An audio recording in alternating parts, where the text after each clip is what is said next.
It's really good to be back here again, and this is my second live. If you have joined the first one, thank you so much for being here again. If not, welcome to my live. So far for this season, I already have 2 videos, and the first one is on courage to step into more, and the other one is on a live intro I gave when I came in speaking on my live FB, my live Facebook to my friends and family. So these 2 videos itself is value packed, and it talked about what courage looked like, and my first video was an honest and raw sharing of my fear. So if you wish to watch them, be sure to go into my YouTube for the playlist, or you can message me and I'll send you the link. In my first video, which is not on Facebook, is now on YouTube, I share about courage and the courage to step into more. Not the loud, bold kind of courage where everybody celebrate, not the one that you go on the stage, receive a medal, shifting house, getting a promotion, a big breakthrough. Not that, but rather the quiet daily courage that no one really talk about. But it is the one that we choose to do again every day. We choose to try again. We choose to love again, rise again, even though we are tired. So today I would like to talk about something more, something that moms have been telling me whenever I have a chat with them, or whenever whichever mom that I work with, or when they share with me through the contents that I posted, they will come and feedback to me, and this is one of the lines that they use most, that they are always tired and they do not know why. They feel like they are putting in so much, or they love their family but they still feel very empty inside. And this is what today is about. It's because this deep tiredness that we often feel as moms is the pressure to do it all. It is not just a normal physical tired, like, oh, I didn't have a good rest, that's why I feel tired. Rather, it is actually emotional tiredness, and it's usually invisible. You probably will be seen being able to manage it all, but deep down inside you still feel tired, because it is not the physical tired that usually shows up here. Rather, it's an emotional, it's an invisible one. So today we are not talking about that moment where you just needed an extra rest.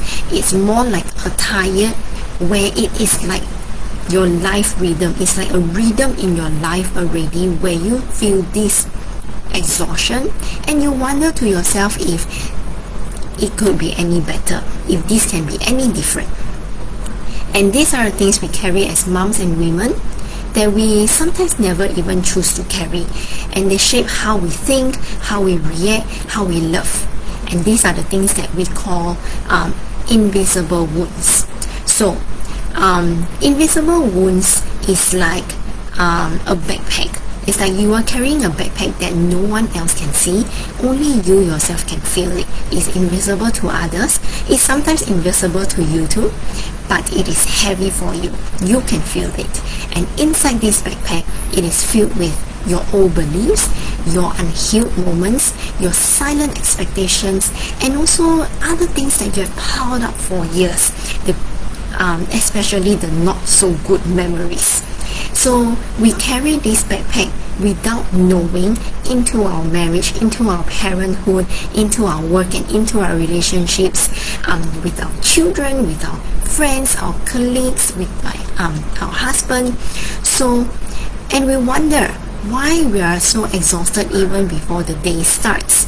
So today I want to open up this backpack together with you and share the top 3 invisible wounds that most moms carry without realizing. Because with me unpacking it for you, you will finally see what is there, and you will finally be able to decide whether you want to lay it down or not. or do you want to continue carrying this invisible wound? The thing about invisible wound is that we often cling onto them because we have this familiarity with it already. We have been living in that way. It is familiar to us. It is like the only way we know how to live. It's like our safe place, and we want to cling onto it because it protects us. And our brain actually doesn't like changes, whether it's a good change or a bad change. These changes are a threat to us. So if we say that, we want this change, we want to have a more whole life, but you have that backpack, okay, and whether you want to put it down or not, your brain will probably tell you, no, don't put it down. Because if I come and tell you, hey, give me your backpack, you will probably say, I'm not going to give you my backpack. These are my memories. These are important to me. How can I let it go and give it to you? But if you know that this backpack is the one that is causing you this weight in your parenthood, in your marriage, in your life, you probably want to put it down. But it takes courage, because it's not easy to make a change, whether it's all good or whether it's not a good thing. It's not easy. So the courage of letting go this familiarity, it depends on whether you are ready. So whether or not you're ready, anyways, I'm now going to talk about the top 3 invisible wounds, and maybe then you'll be ready and you'll finally realize how important it is to let go of these invisible wounds, change the way we see things, the way we think things, and the way we do things. Okay, so let me first start with the first invisible wound. The first one is a big one, and it's the whisper that often says, I'm not enough. It sounds like, I should have done that better. I should have thought about it. I should have said that. I should have do this.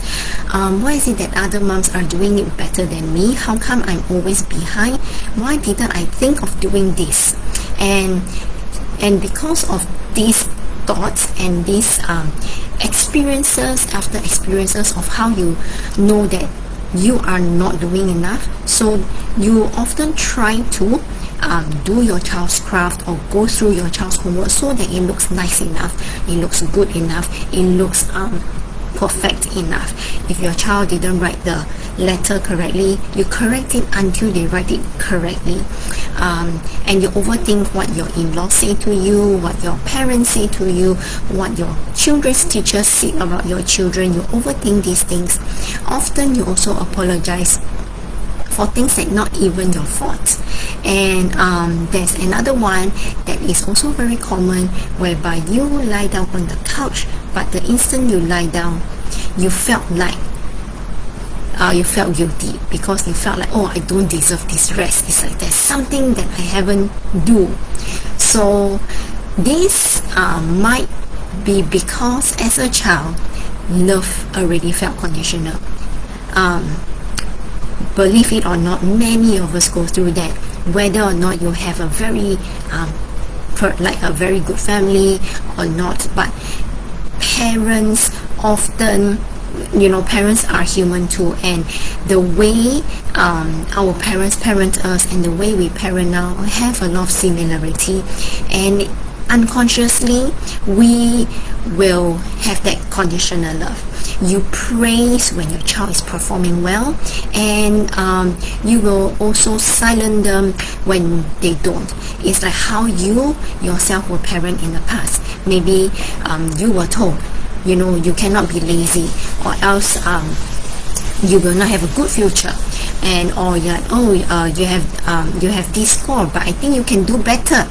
Or somewhere along the way, your parents or somebody told you that this could have been done better, or this is a good job, but I think you can put in some more effort in some way or rather.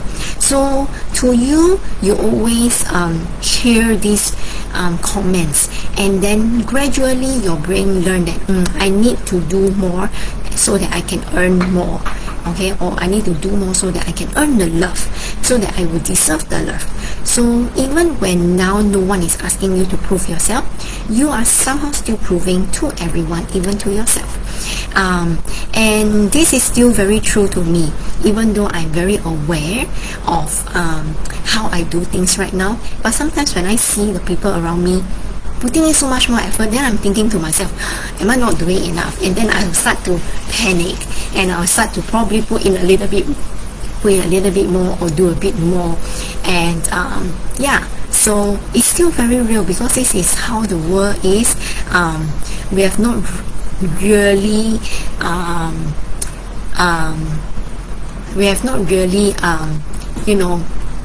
come to accept that sometimes the minimum is enough, but rather we just keep trying to do more so that it will look like enough, but actually it's already enough.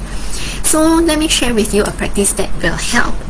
The next time that voice whisper to you, not enough, take a deep breath and answer it with the truth. Tell the voice that I am showing up today with what I have, and I give what I could. I'm doing my 100%, and that's enough. So, and you write it down somewhere, and whenever you are feeling this not enough again, look at it again and tell yourself this. Gradually you are rewiring your brain and your heart to know that you are enough, and you're shifting from performance to peace with yourself. Okay, and then the second wound is also it's a wound that many of us didn't even realize that we are actually carrying. It's called the childhood wound, and often we will not admit that we have this childhood wound. Many of us think that, this childhood trauma must be from families that are very broken, or from people, from children with very bad parents. But the thing is, you have probably heard this before. It's as simple as your parents or somebody, your adult or your teacher in the past, telling you, stop crying, it doesn't change a thing, or don't make a fuss, it's just a very minor thing. I don't know why you are making such a big fuss over it. You can just use your words, you can just walk to us and tell us calmly, you can just take a deep breath, or when you do something and your teachers or your parents come and tell you, hey, be gentle or be good, don't talk back, listen, learn to obey. First obedience, something like that, where you need to obey the first moment you hear it. And now you learn that being quiet was safer than being real. You learn that telling your feeling, expressing your feelings will get silence, you'll get criticized. So fast forward to today, you still have that in you. You know that, I'd rather be quiet, but you have this unheard thing in you. However, it will still show out. It will resurface, and sometimes it resurfaces when you get triggered by your own child. For example, your child ignores you when you talk to them, and it make you feel rage inside. Like, you will ask her, hey, why are you not answering me? Am I talking to a wall? Right? Or maybe you're talking to your spouse, and suddenly he walk away to do something, maybe something that he need to urgently do, and then suddenly you feel like a rejection, like, my spouse is not listening to me. Why is it that when I'm talking he just walk away like that? It's like this unheard child in you is resurfacing again. Or sometimes a friend cancels your plan, or sometimes they did not include you in some activities and you feel crushed more than you could have imagined. You thought that, my life right now doesn't matter if my friend cancel on me, or if my friend is not inviting me, because maybe family life is more important. But it somehow still affect you. And why is that? It is not because you are overly sensitive. It's just that you have these small bruises, and it is like a bruise that you didn't know you have, and you didn't know is there, but every time when these things come out, it kind of poke onto your bruise and you feel pain because they will never heal. Alright, so it is also like when your child spill the milk and you yell, not because that your child is very wrong, right? It's just an accident. It's not about the milk, it's about the voice in your head that you are not heard. Alright, or like you have that voice that says no one is listening to me. So that's why you feel like you need to sometimes either quiet yourself, you don't want to talk at all because I'm not heard anyways, or you felt like I need to be louder because I need to be heard. Okay, and there are many other examples. It can be unheard, it can be unseen, it can be unloved, and there are many more.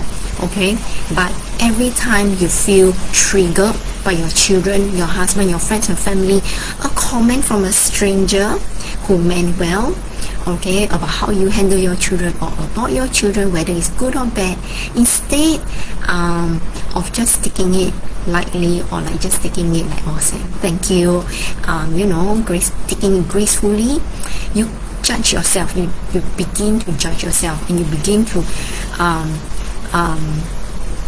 think whether what you are doing is it's enough for your children, whether what you are doing is your children is listening, or whether it's work for your children or work for your family and things like that.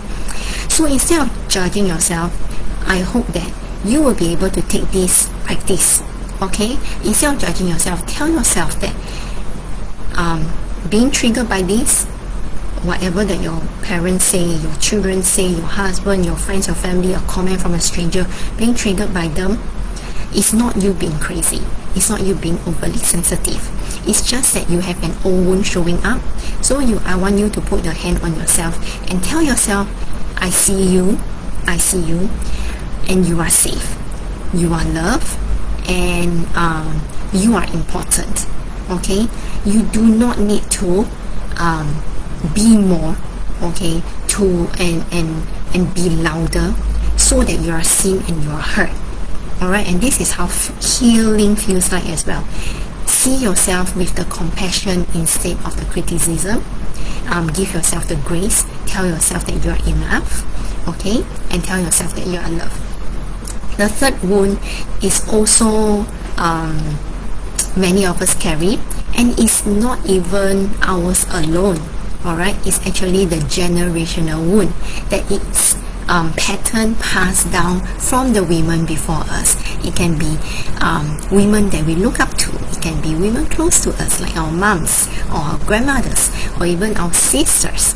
Okay, maybe you have watched your mom hold everything together and she never rests, she never asks for help, or maybe you saw your grandmother, or your grandmother will say that, hey, you must not argue, you have to be very forgiving, you want to be a good wife, you have to be very patient with the man, strong women don't cry, and things like that. Okay, or maybe you saw women who love everybody but themselves. So without realizing it, you started inheriting that story as well. You started to have that pattern in your life as well. So now whenever you rest, you feel guilty. Whenever you say no, you feel selfish. Whenever you speak up and give a suggestion or try to solve a problem, or try to give a better suggestion or whichever, you second guess yourself, you doubt yourself, because you have this voice in you telling you that, hey, you are not a good wife, you are arguing, you are giving, you are being heard more than usual. You are supposed to give your let your husband make the decision or whatever. Okay, thankfully right nowadays we women are given more chances, right, and more liberty to voice out. But because of these generational wounds, it kind of planted in us, and it's not easy. Sometimes you say that, oh, I want to make a change, I want to be the voice, I want to make a new plan, a new suggestion, but in you, you still have that voice in you telling you that you are not supposed to argue, you are not supposed to say these things, you are supposed to keep quiet, or you are supposed to do everything, or don't get rest and things like that. You know that you need your self-care for yourself so that you can be better for your family, but you still have that voice in you telling you that you need to do everything. Right, so these are generational wounds, and these are just some of the examples, and there are many of it, and it can show up in many different ways. So and you can see it like you're inheriting a family recipe, but just that instead of yummy food, amazing ingredients, you are inheriting this recipe of silence, of sacrifice, of self-neglect. So unless someone changes it, we will cook the same dish again and again, and we'll cook it generation after generation for our children, and our children will cook it for their children, and so on. So I hope that with me sharing this, we will begin to make a change in the way we live, break the patterns, right, that we inherited from the past. Now, does that mean who we are and what we do is because of how our parents, our grandparents, or people in our life have said something, or we have seen the way they live? I would say yes. The way our parents, the people in our environment, and our upbringing, or the lifestyle of people around us largely affect how we live. Okay, but does that mean they ruin us? Does that mean that it is their fault for our wounds? I would say no. Okay, if you keep blaming others for your wound, that is your victim mindset speaking. Alright, so we have to remember that they did not do this to us. They are simply giving us the best that they the best love that they knew how. The way that they gave us in the past is just like how we also want to give the best to our children right now, the way we know how. Alright, in the past though, there's no studies or researchers being done, so in the past, to them, they only know, oh, I must discipline my children, I want my children to be successful. If I don't cane my child, they will not listen to me. So they use words, they use, the way they know how to parent a child, but they did not know how all this will affect the child. Okay, and they only know that they want to love their child, they want their child to be capable and successful. Alright, just like how we want our children to be as well. We want our children to be capable and successful. But with us now, we have so much more advantages.